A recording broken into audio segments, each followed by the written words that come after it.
Bhubaneswar court रे हाजर हेलेनी Jollywood चर्चित अभिनेता पीयूष त्रिपाठी आईनजीवी जरिया कोर्ट रे पक्ष रखिले। Bhubaneswar civil court junior division court रे पक्ष रखिले आईनजीवी विभू त्रिपाठी। कोर्ट को निर्देश क्रमे हाजर होई पक्ष रखिबा निर्देश रहिथिला। यात्रा सूर्य मंदिर मालिक आनिथिले चुक्ति खिलाफर सांघातिक अभियोग। समीर त्रिपाठी पक्षरु दाखल होइथिला इंजक्शन पिटिशन। अधिक सूचना पाई तापस परिडा भुवनेश्वर आम रिपोर्टर अच्छा। तापस, आज पीयूष त्रिपाठी हाजर होई नाहंती, वकिलों द्वारा पक्ष रखिछंती।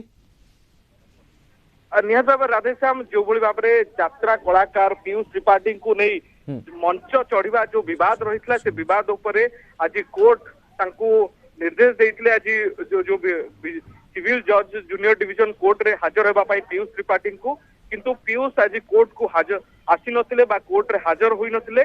किंतु जो निर्देशनामा रही कोर्ट रो से निर्देशनामा आधार रे पीयूष त्रिपाठी तांको वकील जे रही विभू प्रशांत त्रिपाठी तांको जरिया रे निजर पक्ष रखिछंती एवं कोर्ट रे पक्ष रखिबा समय रे तांको वकील विभू प्रशांत त्रिपाठी जहाँ सूचना देउथिले जे जो अभियोग तांको विरुद्ध